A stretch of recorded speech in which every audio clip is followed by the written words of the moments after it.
For many years I worked as a curator in the Ulster Folk and Transport Museum at Cultural. And one of my responsibilities there was to conduct research into oral traditions, narratives, and also accounts of ways of life of the people here long ago.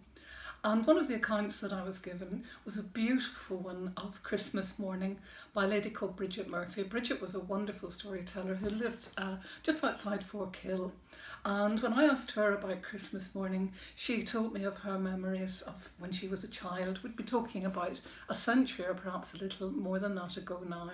And she recalled how on Christmas morning the family would get up very early and be leaving the house, I think at about 7 o'clock in the dark and the crisp, clear winter's morning, to go into the town to attend Mass. And what Bridget recalled were the lights of the Christmas candles. This was an Irish tradition where people would light candles in their windows and let them burn all night on Christmas Eve. The idea was that they symbolised light for the Holy Family on their way to Bethlehem. And Bridget's memory was of people coming from their laneways and joining in as they all walked together, more and more people as they approached the town, ready to go to worship.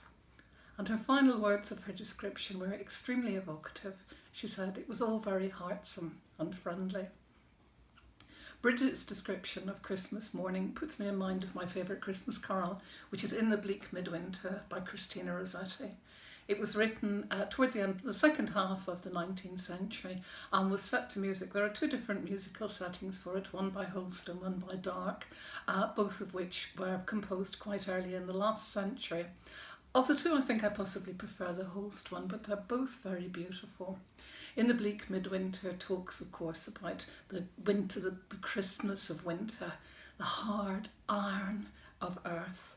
And I once read an account that really castigated it and said how silly it was to imagine that it would be cold as with snow and earth like iron in Bethlehem at this time of year. Of course, there are also those who question whether or not Jesus was born at this time of year, but whether he was or not, this is the time of year when we celebrate his birth. And indeed, it can be bitterly cold, even in Bethlehem at Christmas time. Rossetti's poem again fills us with the idea of hope, the child born, the mystery of the angels surrounding the child, and the mother worshipping him with her affection. And it ends, of course, with a question for us. What can we bring? Not what do we get at Christmas time, but what do we bring?